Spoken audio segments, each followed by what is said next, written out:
మీనరాశి వారికి మంచి రోజులు రాబోయే ముందు కనిపించే సంకేతాలు. నవంబరు 21వ తేదీన వీరికి ముఖ్యమైన శుభవార్తను వీరు వినబోతూ ఉన్నారు. మీనరాశి వారి జీవితం ఏ విధంగా ఉండబోతోంది? నవంబర్ 21వ తేదీన వీరి జీవితంలో ఎటువంటి శుభవార్తలు వినబోతున్నారు?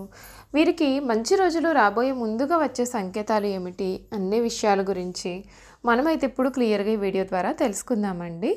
అంతకన్నా ముందు మీలో ఎవరైనా సరే కొత్తగా కనుక మన ఛానల్ని చూస్తూ ఉన్నట్లయితే తప్పకుండా వీడియోని లైక్ చేయండి. తప్పకుండా మన ఛానల్ని సబ్స్క్రైబ్ చేసుకోవడం మర్చిపోకండి.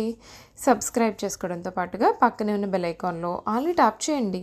ఈ విధంగా చేయడం ద్వారా మేము పెట్టే ప్రతి వీడియో కూడా మీకు నోటిఫికేషన్ రూపంలో కనపడుతుంది. మీరు మిస్ కాకుండా మన వీడియోని చూడగలుగుతారు. ఇక వీడియోలోకి వెళ్ళిపోదాం. శ్రీ పోలేరమ్మ తల్లి ఆశీస్సులతో జాతకం చెప్పబడును.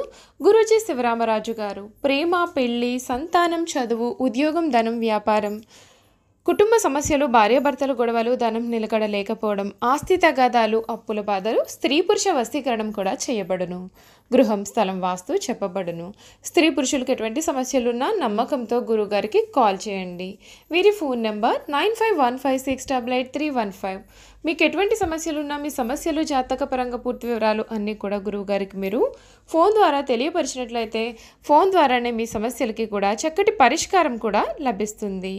ఈ మీన రాశికి చెందినటువంటి వారికి ఈ సమయం వీరి జీవితంలో చాలా ముఖ్యమైన మార్పులు జరగబోతూ ఉన్నాయి. వీరికి మంచి రోజులు రాబోయే ముందు కొన్ని సంకేతాలు వీరు చూడబోతూ ఉన్నారు. వీరు చేసే ప్రయత్నాలన్నీ కూడా ఫలిస్తాయి. బుద్ధి బలంతో పనులు అన్నీ కూడా పూర్తి అవుతాయి. మానసికంగా కూడా వీరు చాలా దృఢంగా ఉంటారు. ఇప్పటి వరకు కూడా మీరు ఏవైనా సరే సమస్యలతో సతమతం అవుతూ ఉన్నట్లయితే ఆ సమస్యలన్నీ కూడా పరిష్కారానికి వస్తాయి. స్థిరాస్తి కొనుగోలు వ్యవహారాలలో ముందడుగు వేస్తారు. సమాజంలో కీర్తి ప్రతిష్టలు కూడా పెరుగుతాయి. ఇష్ట దైవారాధన మీకు మేలు చేస్తుంది.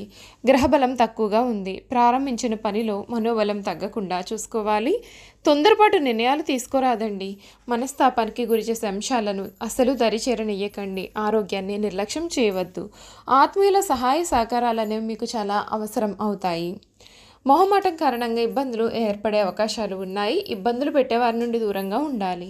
కీలకమైన వ్యవహారాలలో బుద్ధిబలంతో ఆలోచించి తగిన నిర్ణయాలు తీసుకోవాల్సి ఉంటుంది. నవగ్రహ ఆలయ సందర్శనం మీకు అన్ని విధాలుగా కూడా శుభ మార్పులు అయితే తీసుకువస్తుందని చెప్పడంలో సందేహం లేదండి. ఈ మీనరాశికి చెందినటువంటి వారు ఈ సమయంలో వీరి జీవితంలో చాలా ముఖ్యమైనటువంటి శుభవార్త అయితే వినబోతూ ఉన్నారు కదండి. వీరి జీవితం అయితే ఆ శుభవార్త కారణంగా వీరు ఇప్పటి వరకు కూడా ఊహించని రీతిలో మారబోతూ ఉంది. మీనరాశికి చెందినటువంటి వారికి ఈ సమయం వీరి గ్రహగోచారం అనేది ఏ విధంగా ఉండబోతూ ఉంది, వీరి జీవితంలో కలగబోయే మార్పులు కూడా తెలుసుకుందామండి.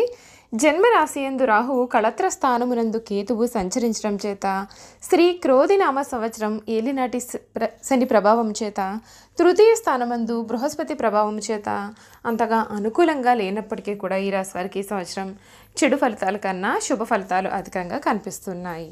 ఉద్యోగస్తులకు కూడా ఈ సమయంలో కొన్ని చికాకులు కలిగే అవకాశాలు ఉన్నాయి. రాజకీయ నాయకులకు చాలా బాగుంటుంది. అధిక ఖర్చులు వంటివి వేధించే అవకాశాలు అయితే ఉన్నాయి. ఖర్చుల విషయంలో ఆచితూచి వ్యవహరించాలి. వ్యాపారస్తులకు కూడా ఈ సమయం అంతగా అనుకూలంగా అయితే లేనప్పటికీ కూడా వీరు మంచి లాభాలను అయితే చూడగలుగుతారు. ధనపరమైనటువంటి సమస్యలు, కుటుంబ సమస్యలతో మీరు కొన్ని జాగ్రత్తలు తీసుకోవాలి. ఈ సంవత్సరం కోర్టు వ్యవహారాలు మీకు అధికంగా చికాకులు కలిగించే అవకాశాలు అయితే కనిపిస్తూ ఉన్నాయి. మీడియా, సినీ రంగాల వారికి రాజకీయ ప్రభావాలు మరియు ఇతర ప్రభావాల కారణంగా వీరి జీవితంలో కొన్ని మార్పులు వచ్చే సూచన ఉంటుంది. విద్యార్థులకు కొంచెం కష్టపడాల్సిన సమయంగా మనం చెప్పవచ్చు. గ్రహస్థితి వీరికి విద్యలో ఇబ్బందులు కలిగే గ్రహస్థితి అయితే గోచరిస్తుంది. స్త్రీలు భగవత్ నామస్మరణతో ప్రశాంతంగా ఉండడానికి ప్రయత్నం చేయాలి. జన్మరాహు ప్రభావం చేత మానసిక ఒత్తిళ్లు, వేదనలు, అనారోగ్య సమస్యలు మరియు గొడవలు కొంచెం ఇబ్బంది పెట్టే సూచనలు కూడా ఉన్నాయి. ఈ రాశి వారి ప్రేమ జీవితం ఈ సమయంలో అంతగా అనుకూలించకపోవచ్చు కనుక ఈ విషయంలో కూడా మీరు తగిన జాగ్రత్తలు తీసుకోవాలి. అంతేకాదండి, వీరి కెరియర్ పరంగా ఈ సంవత్సరం చాలా బాగుంటుంది. నిరుద్యోగులకు ఉద్యోగ ప్రాప్తి ఉంటుంది. ఉద్యోగస్తులకు చాలా మంచి వ్యవహారాలు అనేవి వీరు చేపడతారు. ఈ రాశి వారి ఈ సమయం కొన్ని జాతకపరమైన పరిహారాలను పాటించాలి. వీరి జీవితంలో ఇంకా మంచి శుభ ఫలితాలు పొందాలి అనుకుంటే ఏలినాటి శని దోష నివారణ కొరకు నవగ్రహ ఆలయాలలో శనికి తైలాభిషేకం చేసుకోవడం మంచిది. ప్రతి శుక్రవారం దశరథ ప్రోక్త శని స్తోత్రం, నవగ్రహ పీడాహర స్తోత్రాలను పఠించండి. గురువారం రోజున గురు దక్షిణామూర్తి స్తోత్రాన్ని పఠించడం వలన మరిన్ని శుభ ఫలితాలు కలుగుతాయని జ్యోతిష శాస్త్రం చెబుతోంది. ఈ రాశి వారు అలాగే మంగళవారం రోజున సుబ్రహ్మణ్యుడిని పూజించడం, అభిషేకం చేసుకోవడం కూడా మీకు ఎంతో మేలును కలిగిస్తుందని చెప్పడంలో సందేహం లేదు. చూసారు కదండి, మీనరాశి వారి గురించి మనమైతే వీరి జీవితం గురించి కూడా పూర్తి విషయాలు తెలుసుకున్నాం కదా. ఇక వీరి గుణగణాలు ఏ విధంగా ఉంటాయి కూడా క్లియర్గా తెలుసుకుందాం. ఈ మీనరాశికి చెందినటువంటి వారి గుణగణాల గురించి చూసుకున్నట్లయితే ఈ రాశి వారు విశ్రాంతి అనేది వీరికి చాలా అవసరంగా ఉంటుంది. విశ్రాంతి లేకపోతే ఎటువంటి పనులను వీరు సమర్థవంతంగా నిర్వహించలేరు. తొందరగా అలసిపోయేటటువంటి మనస్తత్వాన్ని కూడా వీరు కలిగి ఉంటారు.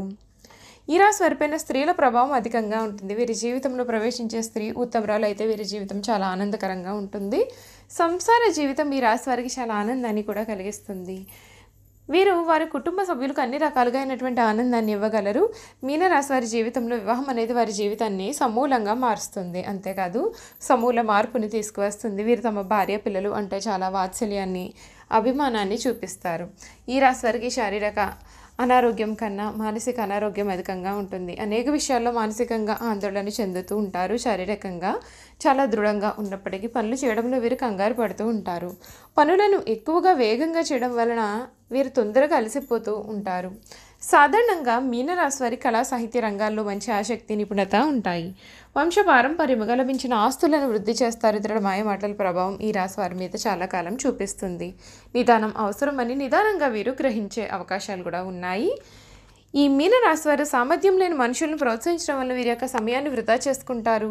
పూర్వభద్ర నక్షత్రంలో జన్మించిన వారి గుణగణాల గురించి చూసుకున్నట్లయితే వీరు బలిష్టమైనటువంటి దేహాన్ని కలవారుగా ఉంటారు. వెడల్పైనటువంటి ముఖం ఉంటుంది. పెద్ద పెద్ద దంతాలను వీరు కలిగి ఉంటారు. కోపం అధికంగా ఉంటుంది. స్వేచ్ఛా జీవితాన్ని కోరుకుంటారు. ఉత్తరభద్ర నక్షత్రంలో జన్మించిన వారి గుణగణాలు చూసుకున్నట్లయితే వీరు భారీ విగ్రహం, చాలా పెద్దగా ఉంటారు, చాలా బక్కపలచగా ఉంటారు. తీక్షణమైనటువంటి చూపులను కలిగి ఉంటారు. పెద్ద చెవులతో ఒక రకమైనటువంటి ఆకర్షణ వీరిలో అధికంగా ఉంటుంది. రేవతి నక్షత్రం వారి గురించి చూసుకున్నట్లయితే వీరు ఎత్తుగా ఉంటారు. కొద్దిగా వయసుకు వచ్చిన తదుపరి స్థూలకాయలు అయ్యే సూచనలు ఉన్నాయి. గుండ్రటి ముఖం, విశాలమైనటువంటి నిద్ర కూడా ఉంటుంది. మనసులోని భావాలు మనకు ముఖంలో చాలా స్పష్టంగా కనపడతాయి. భావోద్వేగాలు వీరికి ఎక్కువగా ఉంటాయి. ప్రేమ, దయ, జాలిని వీరు కలిగి ఉంటారు. మీనరాశి వారికి అధిపతి గురువు కావున వీరు కనకపుష్య రాగాన్ని ధరించాలి. కనకపుష్య రాగాన్ని బంగారంలో చూపుడుకు వెలుకి ధరిస్తే వీరికి మేలు జరుగుతుంది. చూసారు కదా, మీనరాశి వారి గురించి మనం అయితే పూర్తి విషయాలు తెలుసుకున్నాం కదండి. ఈ వీడియో కనుక మీకు నచ్చినట్లయితే తప్పకుండా వీడియోని లైక్ చేయండి. తప్పకుండా మన ఛానల్ని అయితే సబ్స్క్రైబ్ చేసుకోవడం మర్చిపోకండి. సబ్స్క్రైబ్ చేసుకోవడంతో పాటుగా పక్కనే ఉన్న బెల్ ఐకాన్లో ఆల్ని ట్యాప్ చేయండి. ఈ విధంగా చేయడం ద్వారా మేము పెట్టే ప్రతి వీడియో కూడా మీకు నోటిఫికేషన్ రూపంలో కనిపిస్తుంది. మీరు మిస్ కాకుండా మన వీడియోని చూడగలుగుతారు. Thank you for watching.